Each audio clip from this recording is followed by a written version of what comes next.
Hey guys, Adam here, and the beard's blowing away a little bit, but it does some beard gymnastics for you. I hope you like it.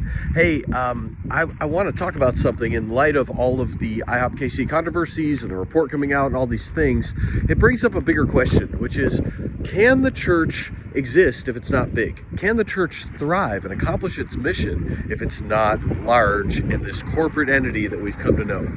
What do you think? I have an absolute yes in my heart and in my spirit. And a lot of that is from the evidence of the church not being big for its first 300 years. It didn't have big buildings. It didn't have big corporate governance structures and thousands of people gathering in one place. I mean, yes, there was the temple, and that was destroyed in 70 AD. Otherwise, there was the synagogue system and then the home church system. And the church was a persecuted underground group of believers. Just think about that for a few minutes. We are so far removed. All of our lives and growing up years, if you grew up in the West and in many parts of the world, the church is a building. The church is this big entity, and it looks not that different from a store or from all these other places. That's not what church is. Folks, it exists in homes and people's communities and person to person, starting in the family. It doesn't have to be what we've made it into.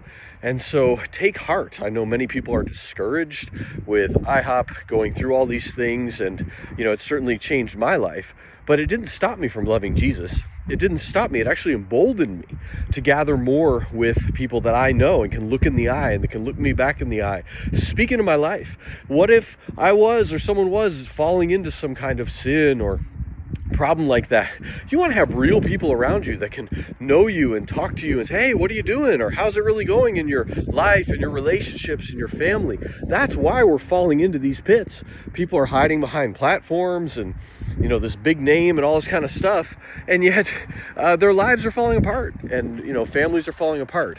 So we actually need to get back to real small relational church. One other thing I'll say is that it's in those smaller and relational settings that the church can actually expand.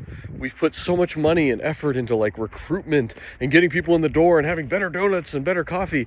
I actually think we just need better people, and we need a system or lack of system where people just love their neighbors. People just have conversations, invite someone over to your home, break bread with them, or offer to pray for them or care for them. And then maybe, yes, study the Bible with them. Or, hey, come over to my house. We're going to, sing some songs or, pray together and things like that. I mean, people might actually come. People are hungry spiritually. So those are my thoughts. Take heart. The church is going to expand and can still expand even if a big ministry is falling apart.